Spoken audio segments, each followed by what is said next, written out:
My sworn enemy has led troops to storm the capital, and even declared himself regent. One day, he came charging to the throne with murderous intent, ready to tear me limb from limb.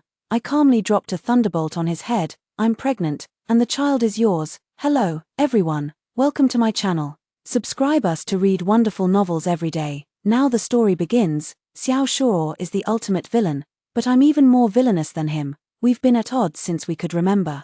He mastered horseback archery at 3, forcing me to learn poetry and painting by 2. When he blossomed into a peerless jade-like young master, I promptly stole his white moonlight. Let me whisper a secret. I was born a delicate maiden, yet fate made me play the man's part. All say the Great Wei Empire was won jointly by the Yuan and Xiao families. The Yuans took the throne while the Xiaos became princes and marquises. The Xiaos always believed they too had a rightful claim to that throne. So my father found a pretext and neatly disposed of his father. Years later, he led troops into the capital and nearly as neatly disposed of me. Now he is a powerful minister holding sway over the court, while I am an unprecedented tyrant in history. He constantly schemes to seize the throne and usurp the state, while I ceaselessly plot to behead the minister and eliminate the traitor. In short, he wants me dead, and I want him dead too, yet just at this very moment, I find myself pregnant with his child. To speak of this matter, we must trace back to the day he stormed the capital. With an army of 200,000, he cut through all obstacles and pressed straight toward the imperial palace. Seeing the situation was beyond saving, surrender meant death, and resistance meant death. I sent out the one he had long yearned for, his white moonlight, my empress, Xie Yaohuan. I set a honey trap, delivering a pot of Longjing tea picked before the rains. Brewed by her own hands, of course. This was no ordinary tea, it was laced with poison. I hid in the shadows, waiting only for the poison to take effect, so I could personally sever his head and show those 200,000 rebels who truly rules this land. Yet, when I crept forward with my blade to claim his head, he suddenly lunged at me. How the poison turned into that kind of drug, I'll never know. In the end, I barely escaped, leaning against the wall for support. Perhaps my blade struck too viciously, or maybe the poison was too potent. Xiao Shuo's high fever raged for days and nights without subsiding. Seizing the opportunity, I spread rumors that he had defied ancestral teachings and was struck by divine retribution, which was why he fell gravely ill upon reaching the imperial capital. At the same time, I conjured ghostly apparitions disguised as the Xiao family ancestors to haunt the place, not forgetting to summon heavenly thunder to strike down their commander's banner. And just like that, with a few petty tricks, I threw his 200,000 strong army into disarray. I may not be a general's material when it comes to leading troops into battle. I'm no match for Xiao Shuo. But when it comes to scheming and manipulating minds, if I dare claim second place, no one would dare claim first. When the time was ripe, I invited an enlightened monk to perform rituals to dispel evil and appease the spirits. Coincidentally, it was at this very moment that Xiao Shuo's high fever broke, so I flung open the Chengtian gate, welcoming him into the palace with grand ceremony, playing the role of a wise ruler. First, I reasoned with him by righting the wrongs done to his family, then moved him with the shared blood and tears of our ancestors fighting side by side. Finally, I executed a few scapegoats, petty troublemakers, to silence the gossiping masses. Throughout the dynasties, whether emperors or court officials, all prioritized filial piety and righteousness. Before the Hall of Supreme Harmony, I shamelessly used underhanded tactics to place him on the moral high ground. Xiao Shuo gripped the dragon-slaying saber, tightening and loosening his hold repeatedly, until the alloy steel hilt was deformed by his grip. In the end, he still couldn't bring himself to press that saber against my neck. But then again, he wasn't someone to be trifled with either. They'll say I'm still too young to discern people's true intentions, allowing treacherous ministers to block my path, and that my actions are erratic, my nature reckless, likely to endanger the state and its people. In short, to put it simply, I could remain as emperor, but only with a capable minister to assist me, so he openly declared himself Prince Regent, ruling the court in my stead, becoming the first regent of the Great Wei dynasty. From then on, the regent of Great Wei, wielding the dragon-slaying blade, had the authority to execute foolish rulers above and treacherous ministers below, rightfully placing my little life at the tip of his blade. The entire court celebrated this for 3 days and 3 nights. I don't know whether they were relieved that the dynasty hadn't changed and their official positions were preserved, or celebrating that someone had finally emerged to threaten my imperial neck. There are always treacherous ministers trying to harm their emperor. From the very day I ascended the dragon throne, I understood this truth profoundly. The day before, I suddenly realized my monthly cycle was half a month late. So today I summoned the court physician Xiongzhu to the palace. Xiongzhu took the pulse and immediately changed his expression. "Your Majesty, you are with child." This was nothing short of a bolt from the blue. As a female emperor disguised as a man, I had taken in countless beauties from across the land to conceal my identity, playing the capricious and fickle ruler to keep the harem on edge. How could I possibly let anyone notice anything amiss with a bulging belly? I turned and had Xiongzhu bring me the saffron. Before the saffron water could finish brewing, news came of Xiao Shuo's palace search. Perhaps now that his position as regent was secure, he finally had time to deal with the instigator who'd brought down divine retribution upon him. Just as I lifted the medicinal brew to my lips, Xiao Shuo strode into my bedchamber, the dragon-slaying saber in hand. His hawk-like gaze swept over my medicine bowl as a cold smirk tugged at his lips. "If I didn't know His Majesty was a man, I'd almost suspect you were trying to destroy evidence before my palace search." Me, damn it, clearly, this was just his idea of a joke. When I was 3 years old and he was 7, he already said I looked like a little girl. We've never gotten along, and he never missed a chance to comment on my feminine features for a man. This went against my father's scales, who was desperate for an heir, and naturally, it went against mine too. So when I stole his beloved, he got exactly what he deserved. Would the regent care for a bowl? There might be a pleasant surprise in store. Phut tilde. He was so furious he nearly spat tea all over my dragon face. At this critical juncture, there's no way I can drink this bowl of medicine. Whether I miscarry in front of him or he discovers the slightest clue, my life would surely be forfeited. He said that on the day he was assassinated in the military tent, he caught the scent of cold plum fragrance on the assassin. For a whole month, he searched all over the capital but couldn't find this particular incense until yesterday. When he happened upon it in the palace storeroom, the steward claimed it was distributed for use by the imperial concubines. The implication was clear. He suspected one of my concubines had attempted to assassinate him. He might as well have outright said I was the one behind it. He didn't mention that he had also dealt with that concubine, only using it to threaten me. He gave me 2 choices: either let him search the palace, though he might not find anything. It would humiliate me beyond measure, grinding my imperial dignity into the dirt. How could I ever command respect from my ministers or concubines again? Or hand over that person to him. He generously gave me a day to think it over. No sooner had he left than my empress, Xie Yaohuan, arrived. My empress was dignified and magnanimous. Yet the moment she entered, she struck me with a bolt from the blue. That day, I was also in the command tent. She said that day, she saw it. She saw my true identity as a woman, she said. The person that night could only be her. Had it been anyone else, it would have meant certain death even for me. I was shocked, utterly shocked, but only for that fleeting moment. "So, it was you who drugged him." At last, I understood why my poison had turned into that vile concoction. It must have been Xie Yaohuan's added ingredients that neutralized my poison, otherwise, Xiao Shuo wouldn't have reacted that way. Fury rose in my heart, and wickedness surged through my veins. "You ruined my plans. And now you dare threaten me with it." "Xie Yaohuan, who gave you the nerve?" "Guards." 2 shadow guards appeared without a sound. "Dispose of the empress, make it clean." Xie Yaohuan's legs gave way in terror, and she collapsed to the ground. In the blink of an eye, she drew her final trump card, a bone flute. The bone flute's peculiar sound pierced the night sky above the Lijing Hall. In the darkness, several ghostly figures rushed toward them at lightning speed, immediately shielding Xie Yaohuan. Xie Yaohuan laughed. Her laughter, having narrowly escaped death, rang out loud and clear, filled with arrogance and, even more, with mockery toward me, the ruler of this nation. Her triumphant gaze fell upon me, as if saying, "Your Majesty, can you still kill me now?" Indeed, I couldn't kill her because these shadow guards belonged to Xiao Shuo. In terms of brute force, damn it, I was truly no match for them. Just a little more, and this woman would have been dead by my hand. What a pity, I must say.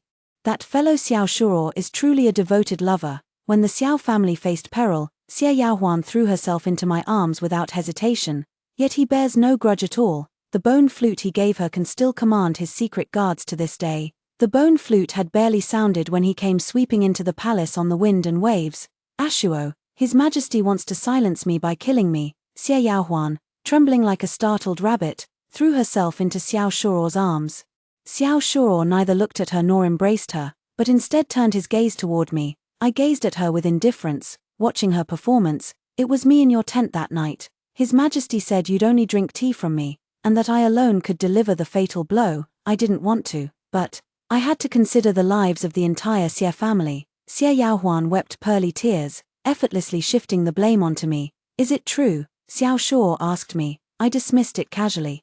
You should have seen this coming. He was furious. Yuan Zhao, how could you stoop so low as to threaten your own empress into such despicable acts? I smiled at Xie Yaohuan. Did you hear that, Empress? Despicable. Ha ha ha. Prince Regent, that's quite the assessment. Xie Yaohuan's face instantly turned pale, and she shrank further into Xiao Shuo's embrace. My indifferent demeanor completely enraged Xiao Shuo. Yuan Zhao, I wiped the smile from my face. Xiao Shuo, do you have some misunderstanding about me? Do you really think I enjoy wearing the cuckold's horns? I casually handed the big iron pot back to Xie Yaohuan. Xiao Shuo was stunned, and Xie Yaohuan froze. Shuo, don't believe her. You have to trust me. I would never intentionally hurt you. Leaning against the dragon throne, I watched Xie Yaohuan with great amusement. The same person who once shared a spring breeze with Xiao Shuo and later stabbed him. I wonder how Xie Yaohuan plans to spin this lie. Clearly, Xiao Shuo was utterly baffled too, ever thoughtful. I struck him with another thunderbolt. Regent, you've had an affair with my empress. Tell me, how should I deal with you? If your subordinates were to find out that you waged war on the capital, draining the people's resources for a woman, and then swallowed your pride to cease hostilities for her sake, what would they think? Xiao Shuo didn't answer. His expression was extremely complicated. After he left, I said to Xie Yaohuan, thank you, Empress, for giving me leverage against him. Defiling the imperial harem, I wonder if he can bear the weight of such a charge. Xie Yaohuan was both shocked and terrified. Why are you a devil? The Empress jests. How could the word devil possibly describe my brilliance and martial prowess? Xie Yaohuan, how could my Empress be someone to be trampled upon? That very day, she moved into the Luxian residence under the pretext of illness. The Luxian residence was a Buddhist hall. The foolish emperor of the previous dynasty had fallen for a married woman, unable to overstep due to their statuses. He had her renounce worldly ties by becoming a nun. This Luxian residence was built by him for her at that time. Xie Yaohuan's intention was crystal clear. She was determined to sever all ties with me, so she could rightfully rekindle her past with Xiao Shuo. She even handed over the authority to manage the imperial harem to her arch-rival, Yu Mairen. 3 years ago, she was a legendary figure, the most stunning beauty across the 9 provinces, the most favored in the imperial harem. I even went to great expense and effort to build her a Kanglan terrace by the Tay pool, where one could pluck stars and moon above and gather floral splendor below. She had no family backing, yet I doted on her to the heavens, making sure no one dared offend her. But in the end, I still neglected her. For one simple reason, she always sought to climb onto my imperial bed, given that Xie Yaohuan had long regarded her as a thorn in the flesh. How could I possibly entrust her with authority over the 6 palaces? Was it just to make it easier for her to climb onto my imperial bed, keeping me constantly on edge? I believe this is the truth. That very night, my Yu beauty brought soup to the Lijing Hall. I casually took a few sips and, as usual, lit some calming incense. Before long, she was fast asleep. Though fully aware of her intentions, I didn't send her away, firstly, to establish her status as a favored consort, and secondly, because I needed her to shield me from doubts about my certain capabilities. When I woke from a nightmare in the early hours, I found myself resting on her lap, her gentle fingers stroking my long hair, her bewitching eyes captivating my soul. Your Majesty, another nightmare. Ever since Xiao Shuo raised his army, I've been plagued by nightmares of being killed by him, pierced by his arrows in chaos, chopped into a human swine, torn apart by 5 horses. Every conceivable death played out in my dreams, but from the day I discovered my pregnancy, my nightmares became fixed. I dreamed I was fleeing barefoot through the wilderness, as if demons were chasing me, yet Xiao Shuo came straight at me, piercing my heart with his sword. He sneered at me with a sinister laugh. How dare you steal the seed of this prince? Supporting my dizzy head as I sat up, I asked, when did you wake up? Just now, Your Majesty. Are you attending the morning court today? May this humble consort assist you in changing clothes. I neither agreed nor disagreed. Only when she dressed me did I realize she seemed to be half a head taller than me now. My beloved consort, have you grown taller again? Consort, you smiled and said, all thanks to Your Majesty's excellent care. On the 5th day of Xie Yaohuan's stay at Luxian residence, Regent Xiao Shuo entered the palace for the first time, and it was on this very day that I encountered an assassination attempt. To be precise, it was Xiao Shuo who was targeted, right before my eyes, within the palace grounds. Over a dozen black-clad, masked figures suddenly appeared. At that moment, only the two of us were by the edge of the Tay Pond. Given the compromising circumstances, I immediately realized this was Xiao Shuo's scheme, a feigned injury to win sympathy. He couldn't publicly reveal that I had sent Xie Yaohuan to assassinate him, nor could he seek legitimate revenge against me, which is why he deliberately orchestrated this assassination attempt. So when the assassin thrust his sword towards Xiao Shuo's chest, I threw myself in front of him. I heard a sickening squelch as the blade pierced through my clothes, slid along my collarbone, and impaled my shoulder in one swift motion. Xiao Shuo caught me from behind and struck out with his palm, instantly shattering the black-clad assassin's heart meridian. The man dropped dead on the spot. Not a single living soul was left. By the time the Imperial Guards arrived, only a dozen corpses lay on the ground. Xiao Shuo clearly hadn't expected me to block that sword. Seeing the blood gushing from my wound, his face turned deathly pale. "Why did you do this?" Clutching my bleeding shoulder, I laughed at him. The Regent truly is ruthless, even willing to deal such a vicious blow to himself. His pale face instantly darkened. "You're saying it was me, wasn't it?" He glared at me, and I glared right back. Who doesn't know each other's true nature? Why pretend? Growing increasingly flustered, he covered my eyes and hoisted me over his shoulder. "Summon the Imperial physician." I corrected him from my perch on his shoulder. "Summon Xiangzhu." For once, he didn't argue with me, merely sneering that even my lust should have limits. He refused to believe a young, inexperienced physician like Xiangzhu could possess any real medical skill. Assuming this was just another of my perverse whims, arriving at Lijing Hall, Xiangzhu had already brought the medicine chest. "Regent Prince, I order you to step back," I commanded. Xiao Shuo crossed his arms, standing firm as Mount Tai. "I must see His Majesty's injury with my own eyes. Who knows if it's real or fake, or if someone's trying to frame me? I'm furious, I swear. If I get the chance, I'll tear that bastard to pieces. Nothing less will quell the hatred in my heart." "Xiangzhu, cut open his clothes and show him." The clothes were carefully cut open layer by layer, revealing the wound beneath. Xiao Shuo gasped sharply, his previous imposing demeanor completely gone. He raised his hand as if to do something, but I stopped him. "Your Highness the Regent, have you seen clearly whether this is real or fake?" I directly thrust my finger into the sword hole, sinking half my finger inside. Cold sweat from the pain trickled down my hairline as I stared at him stubbornly and furiously. Xiao Shuo's face darkened once more. He wanted to say something but ultimately couldn't bring himself to speak. In the end, he turned away angrily and stormed off with a flick of his sleeve. I withdrew my fingers, trembling from the pain, and collapsed weakly onto the couch, utterly drained of strength to move. Xiao Shuo didn't enter the palace for 3 days. Lady Yu, however, sent me blood-nourishing and wound-healing tonics every day, always gazing at me with knitted brows. "Your Majesty hates him, doesn't she? Why would you risk your life to save him?" These power struggles weren't something I cared to explain to her. I simply said, "You wouldn't understand." Yu Meiren's mood seemed to have darkened as well. How could Xie Yaohuan not come to make an appearance over such a major incident? She stood before me in plain yet exquisitely refined attire, her graceful figure poised as she stared at my wounded shoulder and voiced her ultimate fantasy. "Does your Majesty intend to perform a self-injury ruse before him? He bears you an irreconcilable enmity. Do you believe this sword wound could possibly atone for it? Those assassins were sent by your Majesty, weren't they? Do you think he wouldn't see through such a cheap trick?" Xie Yaohuan's current demeanor reminded me of how she had treated Yu Meiren when the latter first entered the palace. This was clearly her thinking I meant to compete for favor with her. I was so angry at her I could only laugh. After all this time reciting scriptures in the Buddhist hall, how has the Empress's mind grown even more foul? Her face flushed crimson with rage. A few days later, Xie Yaohuan invited me to Tay Pond. I had just arrived when she suddenly plunged into the water.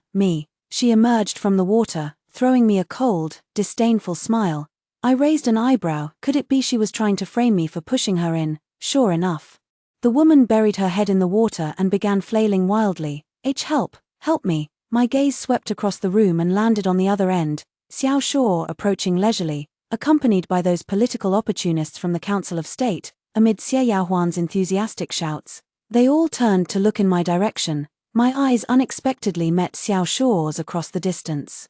Others I might not fear, But wouldn't this bastard Xiao Shuo seize any leverage to destroy me completely? Last time he failed to finish me off, this time he'll surely not let me go. So I shouted loudly, "Fear not, my queen, your emperor comes to save you." With a splash, I leaped into the Tay pool. As the water enveloped me, my mind suddenly flashed back to when I was 5 years old, being tied up, heavy stones tied to my feet, and thrown into the Tay pool. An overwhelming terror seized me. Like a prisoner under a curse, I was powerless to struggle, only able to watch helplessly as the water swallowed me whole. The water rose over my head, and as the light of the sky faded away, I couldn't even manage to cry out. Just then, a dark figure descended from above, and in the next moment, a pair of strong arms lifted me out of the water. "You're afraid of water, why did you jump in?" I saw the light again and breathed in the air. I vaguely remember that year.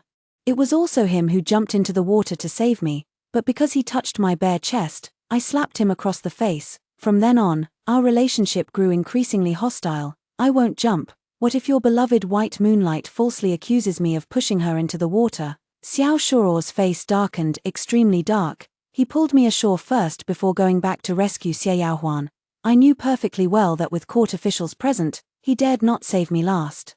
Whether I feared water or could swim was irrelevant, I wasn't going to die. When Xie Yaohuan was finally fished out, she was grinding her teeth in fury. Just before Xiao Shuo could set her down, she dramatically fainted in his arms, her claws clinging desperately to his neck, impossible to pry loose. "What a fine empress you are to me. Even at such a time, you don't forget to create opportunities for me to make things difficult for Xiao Shuo. How about this?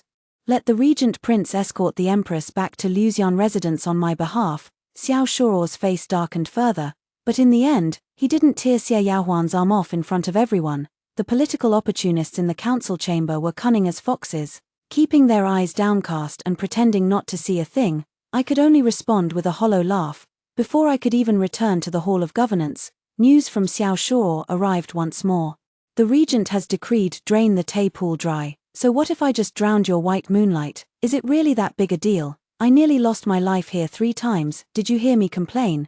Drain the Tay pool." Hearing Xiao Shuo's command, Xie Yaohuan finally opened her eyes. "Shuo, was it you who saved me?" Xiao Shuo didn't answer, only looked at her hands. Xie Yaohuan's pretty face flushed red, immediately releasing the 2 paws that had been clinging to Xiao Shuo's neck. Xiao Shuo set her down on the ground. Xie Yaohuan hugged her dripping wet body, utterly humiliated. "You don't look." Xiao Shuo turned his back and asked, "Do you have something to say to me?" Xie Yaohuan suddenly burst into tears. "His Majesty wants to kill me." "Sure, I'm so scared. What should I do? It's not him." "What? To kill you? He wouldn't need to resort to any tricks." Xie Yaohuan. A thunderbolt struck out of the blue, leaving Xie Yaohuan dazed for a long moment. Moreover, on the day of the palace coup, he might have poisoned me, but he would never have given me that kind of drug. Xie Yaohuan's face instantly turned deathly pale. Xiao Shuo had never tolerated the slightest impurity in his eyes. "What exactly are you trying to do, Xie Yaohuan? You were the one who called off the engagement back then, and now you're acting like this." Before he could finish, Xie Yaohuan wrapped her arms around him from behind, as a legendary war god. Xiao Shuo had been trained since childhood to subdue attacks from behind. Though the one behind him now was no enemy, she was more terrifying than any foe, so this eternally clueless straight man immediately flipped the person behind him over his shoulder in a judo throw, then twisted their arm behind their back, pinning them firmly to the icy floor. Xie Yaohuan, pressed against the ground like a dead pig, Xie Yaohuan couldn't move a muscle. Never in her wildest dreams did she imagine that lowering herself to give Xiao Shuo this chance would result in such an outcome. Just as she was about to burst into curses, her clothes were suddenly pulled open. Feeling the man's scrutinizing gaze upon her, Xie Yaohuan's heart pounded wildly. "Shuo, you're not." "What? It wasn't you. That day in the tent, it wasn't you." Xiao Shuo's eyes blazed with fury as he leaped back 3 meters, as if avoiding some plague. Xie Yaohuan felt freshly insulted by his reaction. The blood that had rushed to her head turned ice cold. "Shame forgotten," she roared. "It was me. How dare you deny it?" "Xiao Shuo, a man should own his actions. How could someone like Xiao Shuo, whom even I can't handle, be forced to submit by Xie Yaohuan?" His expression turned cold. "Tell me, who is she? I'll only give you one chance." In the main hall, I soaked myself in hot water when my heart suddenly skipped a beat. "Do you think Xie Yaohuan can take down Xiao Shuo today?" Xiangzhu had no time to pay attention to me. She was nearly crying her eyes out. The wound that had just closed has split open again from soaking in water. Your Majesty, just kill me already. Me, seeing her wailing like this, I did feel a bit like killing her. But it's rare to have such a loyal servant by my side, so I decided to let it go. If Xie Yaohuan manages to confirm this matter, it would undoubtedly hand me the sharpest blade.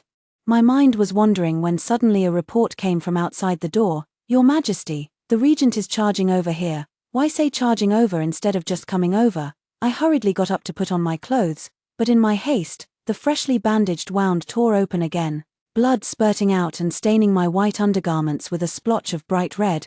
By the time Xiao Shuo kicked open the door, I hadn't even managed to put on my outer robe. She's not the one I'm looking for.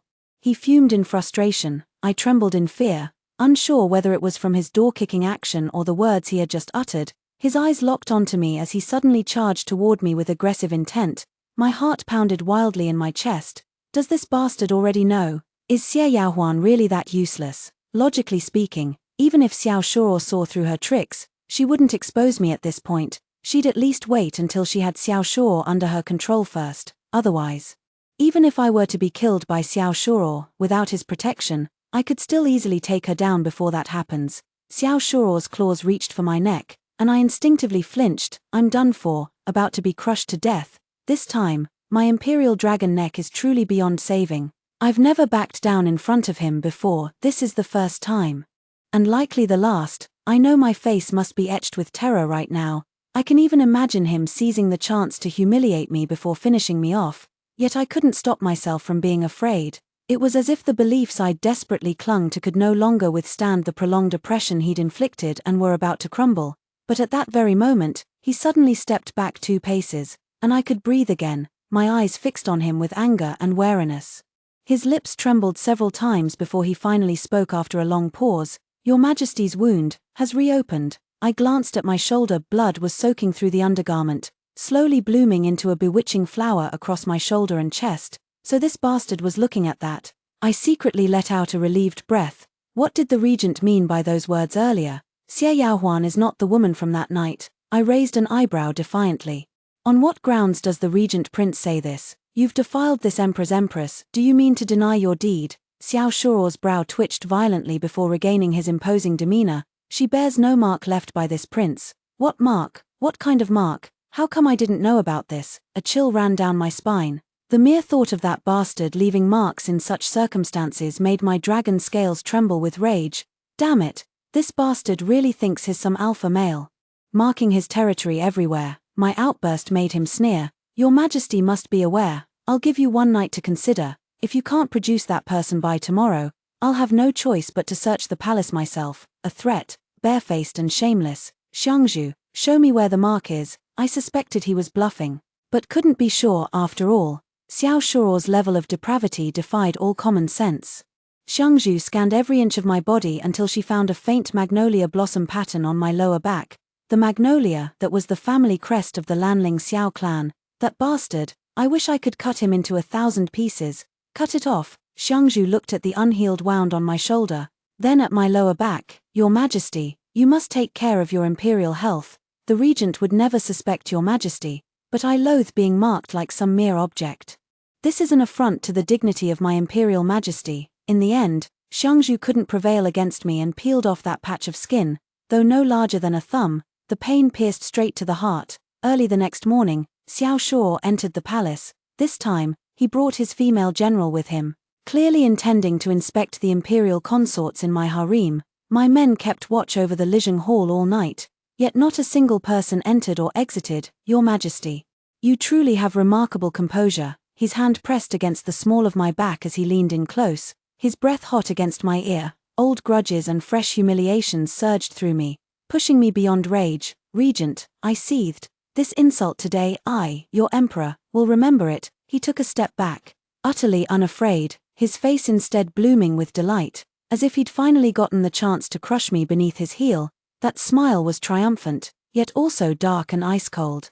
He suddenly straightened up and waved his hand grandly. Search the palace. The dashing female general led her soldiers as they swarmed into my harem, dragging out all the beauties from my 3 palaces and 6 courtyards to verify their identities one by one. Xiao Shuo, however, sat in my Lijing Hall in high spirits. savoring this year's Nuala Tribute Premium Tea, accustomed to holding a knife in his right hand while using his left for other tasks.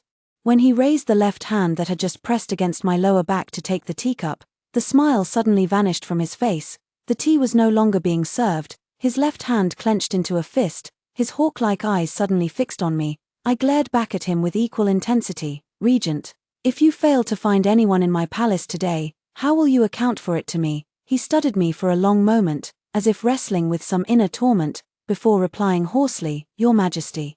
Why are you so certain I won't find that person? Because aside from Xie Yaohuan, it couldn't possibly be anyone else. If it's not Xie Yaohuan, then this person simply doesn't exist. Oh, is that so? The palace search didn't take much time. In less than 2 hours, the female soldiers had combed through every corner of my imperial harem. The result obtained was, Your Highness the Regent, the person you're looking for isn't here. Xiao Shuo stood up, stared at me for several breaths, then turned and left in a huff. I wanted to stop him, but as soon as I tried to rise, I nearly toppled off the dragon throne. After repeated injuries and frights, my body finally succumbed to illness, my vision blurred, my head heavy and feet unsteady. Xiangzhu quickly helped me into the rear hall. Upon examining the wounds, not only had the shoulder injury begun bleeding again, but the fresh wound at my lower back was also seeping blood. The blood had even soaked through the imperial robe.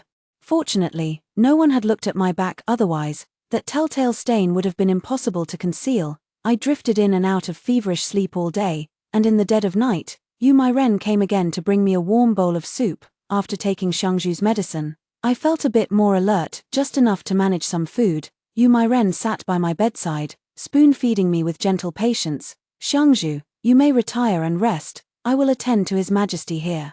Xiangzhu had kept a nervous vigil over me all night without sleep, and today she's been bustling about attending to me all day, her exhaustion now plainly written across her face. Even someone as hard-hearted as myself couldn't help feeling somewhat moved, so I said dismissively, Go rest. You've grown ugly from exhaustion. Xiangzhu had initially wanted to stay, but upon hearing the word ugly, she immediately pursed her lips in hurt and withdrew with tearful sniffles.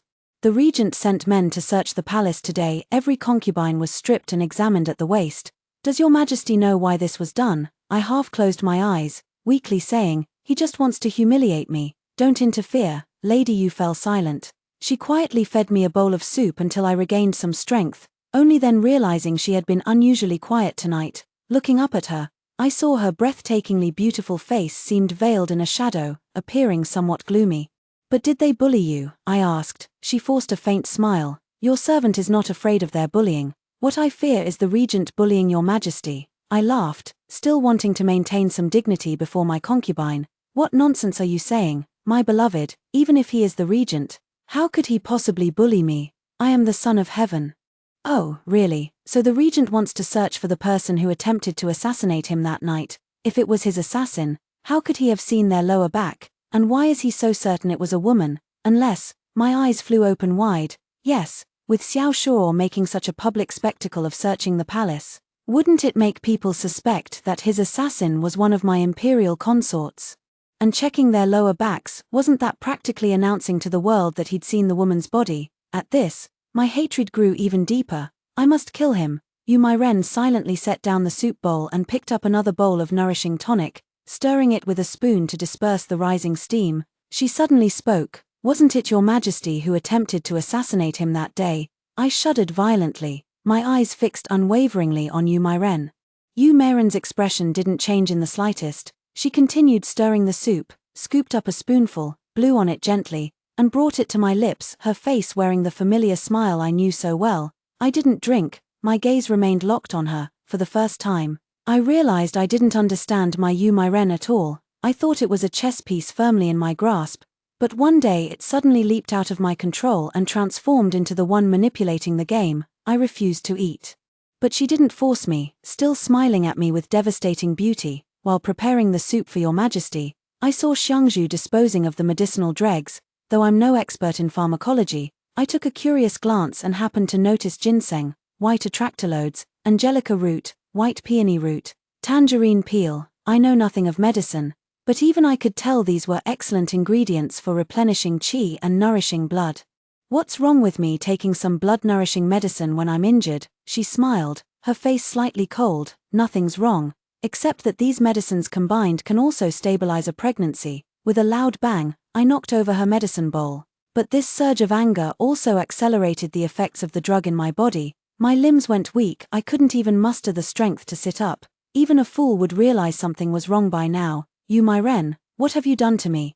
I had trusted her so completely, yet in the end, "Your Majesty, don't panic. This concubine merely fears you might injure yourself further by moving recklessly." The next second, I beheld her chest, more unconstrained than my own. The beauty I'd nurtured for 3 years turned out to be a man. Yu Mairen pinched my chin, her eyes blazing with ferocity. "I'm done pretending. The emperor-grade little cabbage I've nurtured for 3 years was actually defiled by that bastard Xiao Shuo. I want to kill him, and you took the sword for him. Now, you're resting for pregnancy. What, are you so eager to bear his child?" Horror couldn't even begin to describe what I was feeling at this moment. Yu Mairen gently stroked my injured shoulder, her breath like icy blades. "Your Majesty, you've disappointed me so much. Who are you really?" This was absolutely not the cunning and tactics befitting a simple beauty without family backing. Yu Mairen didn't answer. I only felt my body becoming increasingly unresponsive. I dug at my wounds, trying to use the pain to stimulate my nerves and bring myself back to alertness. But the fury blazing in his eyes was nearly enough to reduce me to ashes. "Your Majesty, the child you should have born was mine, one who would rule the world. Only that could atone for the Li family your Yuan clan destroyed." The Li family, you're a remnant of the fallen dynasty. At this moment, I finally understood, alas. It was all too late. "Your Majesty, you are mine. Please remember this forever." The drug's effect took hold, making my head dizzy and heavy. In my dazed state, I seemed to see the door being forced open, and I thought I heard Xiao Shuo's voice. Xiao Shuo kicked away my poppies. I didn't wake until dusk the next day. I saw no poppies, but heard the sound of blade sharpening outside, clutching my robe and leaning against the wall. I stepped out to find Xiao Shuo sitting on the threshold of Lijing Hall, sharpening his dragon-slaying saber. The entire Lijing Hall was like a haunted realm, devoid of a single soul. He glanced at me and continued sharpening his blade. I slumped my weary body onto the dragon throne and stared at him intently. "Did you kill Yu Mairen?" "He escaped. There are secret passages in this palace." He said he didn't want to look at me. I stared at the dragon-slaying saber in his hand. "Last time, you took Xie Yaohuan's drug and had your way with me. This time, I've been drugged by Yu Mairen and will have my way with you. We're even." Boom! Xiao Shuo kicked over the nearby tea table, his eyes blazed with towering fury, fixed directly upon me. No doubt the fact that I was a woman and that we'd rolled in the sheets twice had shattered his worldview into irreparable fragments. For a fleeting moment, I actually felt a twinge of pity for him. Judging by the gleaming polish on that dragon-slaying saber in his grip, he must have spent at least several hours sharpening it. TSK. Actually, my dragon neck isn't that sturdy, you wouldn't need such a sharp blade to sever it. So eager to kill your emperor, he didn't answer. Only sharpened the dragon-slaying blade louder. "I'm with child. The child is yours." His face, so handsome it could make gods and mortals alike seethe with envy, twisted before me. In life, one must be struck by lightning a few times before it can be called complete. Xiao Shuo not only didn't kill me, but also treated me with the utmost care and comfort. Probably the child in my belly is the only remaining descendant of the Xiao family. If he dares to harm me, the ancestors of the Xiao family in the underworld might rise from their graves to whip him to death for being an unfilial descendant. But after all, he and I are mortal enemies. Yet he has no choice but to take such good care of me, which must be eating him up inside. Just thinking about it fills me with delight. With him covering for me, I now have a legitimate excuse to ignore court affairs and avoid meeting ministers. These months of pregnancy have unexpectedly become the most leisurely and carefree days I've experienced in my 20 years of life. Xiao Shuo had already planned everything for me. He didn't publicize the matter of Yu Mairen, but instead confined her to Yulan Palace under the pretext of offending the imperial dignity. After the child is born, it would be taken from Yulan Palace, and then she would be erased under the pretense of her death from postpartum hemorrhage. I hadn't expected Xiao Shuo to think so far ahead. For the sake of his heir, he had indeed gone to great lengths. He no longer sharpened his knife in front of me. On the contrary, he became increasingly gentle towards me.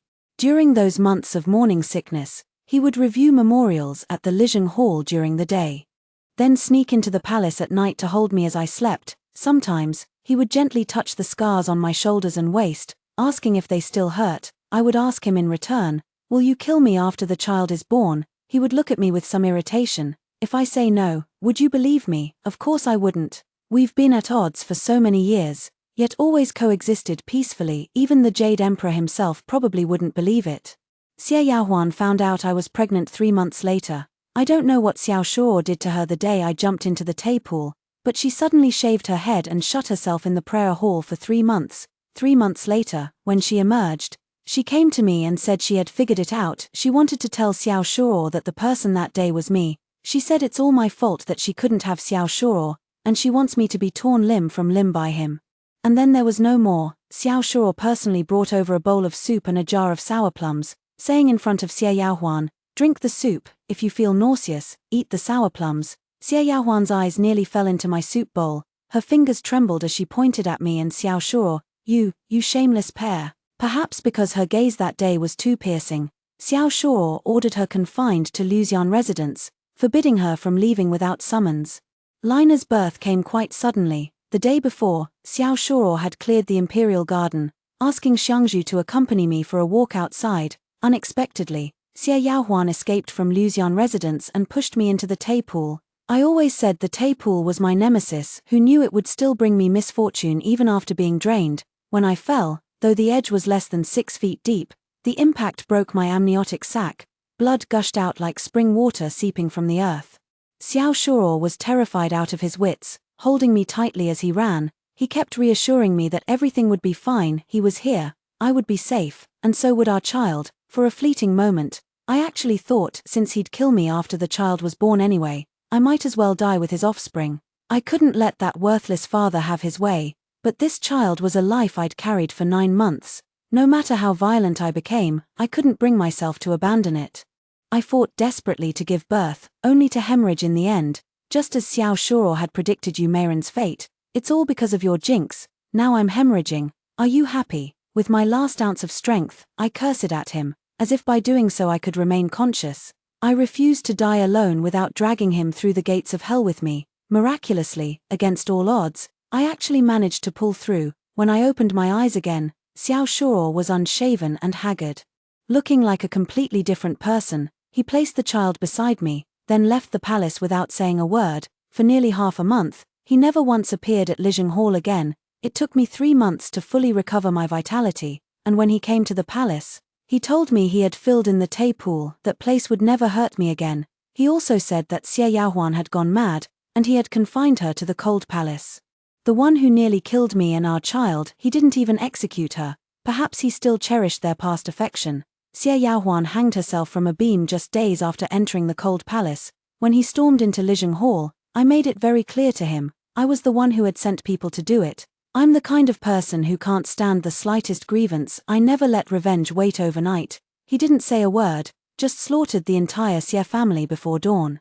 I was utterly shocked by this. Though I've long abstained from court affairs, I know everything that happens in the former dynasty all too well. Xie Yaohuan, having fallen out of favor, moved to Luxian residence to live a vegetarian life and chant Buddhist scriptures.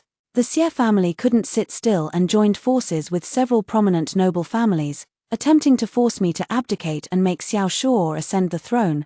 This way, they could remove me as an obstacle, allowing Xie Yaohuan and Xiao Shuo to legitimately rekindle their old flame. And now, Xiao Shuo has annihilated the Xie family. Moreover, since that day, he has come to Lijing Palace every night to stay over. He doesn't do anything, just simply holds me and our son while we sleep, as if we were a family of 3. In the morning, when he attends the morning court on my behalf, he even kisses our son and my forehead. To be honest, I was getting goosebumps, but I never once backed down. Suddenly, I couldn't figure out what game Xiao Shuo was playing, but that didn't stop me from plotting his downfall. On our son's first birthday, I made him take us mother and child for an outing.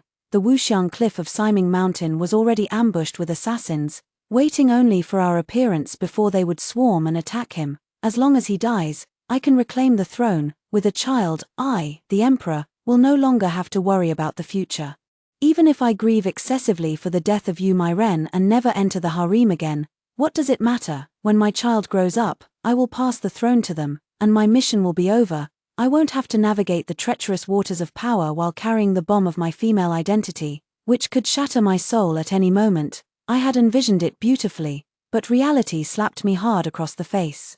These assassins were no longer the ones I had arranged, they were remnants of the previous dynasty. They didn't just want to kill Xiao Shuo, they wanted to kill both me and my child. Xiao Shuo was stabbed multiple times while saving us. Only at this moment, watching each blade strike his body, did I realize his death brought me no joy. Even seeing him bleed made my heart ache, as if gripped tightly by iron pliers. In the end, my son and I were saved, while he was struck down the cliff.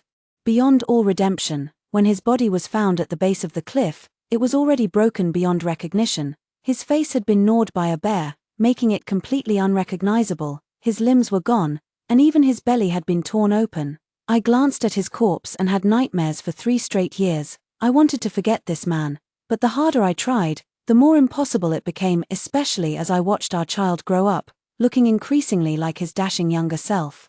But time always washes everything away. By the 5th year, my memory of him began to fade. Without his pressure, sitting on this throne didn't seem all that meaningful anymore.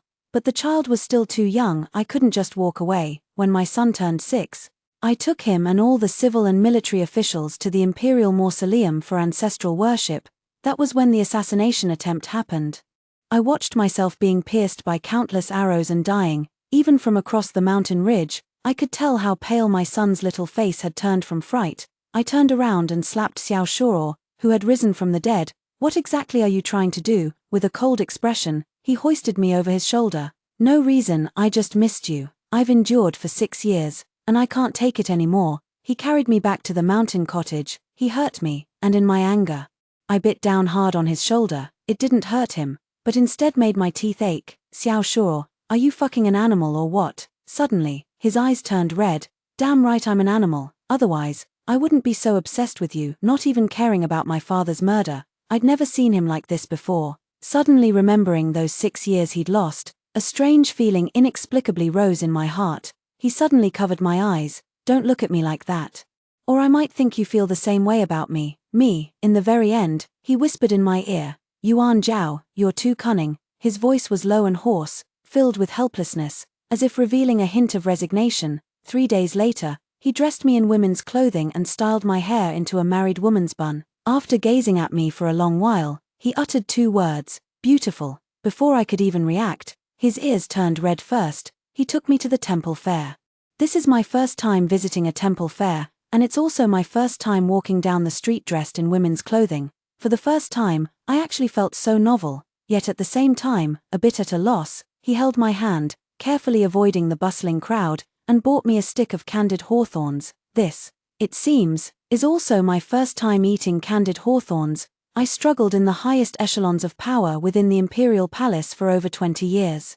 Though I seemingly possessed the entire world, it felt as if I had nothing at all. Only now can I say with certainty, at least this candied hawthorn skewer is mine, and no one can take it from me. "You like it? Then I'll buy it for you every day from now on." Xiao Shuo lowered his head, gazing at me with a smile. His eyes were clearer and more transparent than I had ever seen before. "Yuan Zhao, stay, let's live together, shall we? You've already made me endure public humiliation like being pierced by 10,000 arrows. How do you expect me to rise from the dead now?" Though I should be furious, for some reason, I feel an unexpected lightness, a relief I've never known in over 20 years. What a pity for all those beauties in my palace who'll never get to enjoy me. "Xiao Shuo, if I truly stayed, I might just end up killing you one day." Xiao Shuo suddenly looked up at the sky, showing no anger. He said those years in the western frontier were what kept him alive, just so he could return to the capital and kill me. Later, he wanted to let me have my way, but after 6 years of drifting alone, he changed his mind. "If we're really going to hell one day, I'd still want to drag you down with me," he suddenly said, gazing at me with tender affection. That look in his eyes made me think he'd had a change of heart and would say some earth-shattering sweet nothings. But you can't get ivory from a dog's mouth. A few days later, the entire court held a funeral for me. The whole nation mourned. He took me on horseback to watch myself being buried. Even from across the mountain, I knew I was being laid to rest with him. The Grand Secretary of the Hanlin Academy even gave this mausoleum an utterly ridiculous name, the Tomb of Two Saints. I flew into a rage. "How many people have you planted in the court?" He didn't answer, only smiled. "Let me take you for a drink. A new Zuetian tower has opened in the east of the city. Their drunken immortal chicken is absolutely unparalleled. The king of a nation has just been buried, and you're running off to a tavern to eat chicken. Aren't you afraid of getting caught and losing your head?" He laughed at me. You must be misunderstanding your own glorious achievements. Me, what the hell? When we reached the Drunken Immortal Tavern, I suddenly understood what he meant. Am I the only one feasting on chicken? Today, Drunken Immortal Tower is packed to the rafters. Not just there, the taverns nearby are also teeming with figures, with long queues of people waiting to drink. It's as if today isn't a day of national mourning for the emperor's funeral, but rather some joyous occasion, with the whole country celebrating. After returning from the Drunken Immortal Tower, I was depressed for a month, though I may be a tyrant. I've actually done a few things that benefited the nation and its people. Why does no one remember even a shred of my good deeds? Because of this, I completely abandoned any thought of returning to resurrect myself. One day, without warning, snow began to fall in the mountains. As soon as the weather turns cold, the old wound in my shoulder aches, the pain gnawing like ants devouring bone. I grow increasingly reluctant to move. Xiao Shuo left early in the morning to descend the mountain and still hasn't returned by nightfall. Before leaving, he prepared roasted chicken and duck soup simmering on a small clay stove. I've been eating it all day, growing sick of the taste, and couldn't resist the urge to step outside for a look. The moment I opened the door, I saw him returning through the snowstorm. Were you worried? He asked, his eyes shining. I didn't answer, unwilling to engage with him. He entered the room and told me to keep my distance, saying he was chilled to the bone. I asked him where he'd been. He said today was his son's coronation, and there was some disobedient old man who wanted to act as regent. It's the Duke of Zhenghua, isn't it? When I ascended the throne, he also had ideas of monopolizing state affairs as a regent. I found an excuse to throw his son in prison. Now he's pulling this regency stunt. It's all because you set a bad example, I said. Xiao Shuo wasn't annoyed. He warmed himself by the charcoal fire before touching my hands, and upon finding them slightly cold, he took out a large cloak to wrap around me. Does the wound still hurt? I asked Xiangzhu to prepare a new ointment. As if suddenly remembering something, he burst into laughter. You were the most pain-averse person as a child. How did you grow up daring to block a sword for me? Not just blocking it, but even daring to dig your fingers into the wound. He was both angry and amused. I snapped at him. After being in that soul-crushing place for so long, you can't afford to be sentimental. He pressed his forehead against mine and chuckled softly. Never again. I promise I won't. For some reason, those words made me want to cry. I turned my face away, not wanting him to see my emotions. How is Yu Mairen doing? Xiao Shuo frowned. You're still thinking about him. I snapped. Why would I care about a remnant of the fallen dynasty? Aren't you keeping an eye on him? What if he tries to steal our son's throne? Just then, a knock came at the door. I pushed him aside to answer it. Who's there? Remnants of the fallen dynasty. A crisp and loud response. But, so murderously chilling, my hand on the door latch froze abruptly, not daring to move. Xiao Shuo came over and opened the door. My Yu Mairen stood in the wind and snow, holding two old hens in her hands. Her gaze bypassed Xiao Shuo, staring at me with an icy, indifferent expression. I looked at him, feeling somewhat awkward, especially since I had just been badmouthing him behind his back. Xiao Shuo had told me that Yu Mairen never sent anyone to assassinate me and had even purged all those who attempted to harm me. Being wary of him did make me feel a bit guilty, but I had no choice after all. He was a remnant of the previous dynasty. What if one day he remembered and still wanted to seize the throne? My son is still so young. Yu Mairen got angry the moment she saw me. She put down 2 chickens and said, I heard you're pregnant again. These 2 old hens, stew them with some astragalus and red dates. With that, she turned and left, as if she couldn't bear the sight of me any longer. Xiao Shuo brought the chickens inside, closed the door, and shielded me from the howling wind and snow outside. I asked him, when did I get pregnant again? Yesterday I ran into him outside the canyon, had a fight, and just casually mentioned it to him, who knew he'd take it to heart. Xiao Shuo turned back to look at me with a smile. It was bound to happen sooner or later, wasn't it? Seeing my furrowed brows, he quickly grabbed the 2 chickens and headed to the backyard to slaughter them, eagerly asking whether I'd prefer them steamed or braised. Snowflakes settled on his shoulders. I remember, his shoulders bore scars too, in the same spot as mine. From the sword wound he took for me that year at Wuxiang Cliff. In a few more years, our son will be old enough to take a consort and establish his queen. Have you any young ladies in mind for him? I leaned on the windowsill, resting my chin in my hand as I pondered. The Cao family has 2 promising candidates. We could observe them for a few years. The Kui family also has 2 excellent ones. I'll find a way to reserve them for our son. He looked up at me, his pilously handsome face filled with tender affection. A sudden gust of wind swirled the snow at his feet, blurring my vision. This scene seems somewhat beautiful.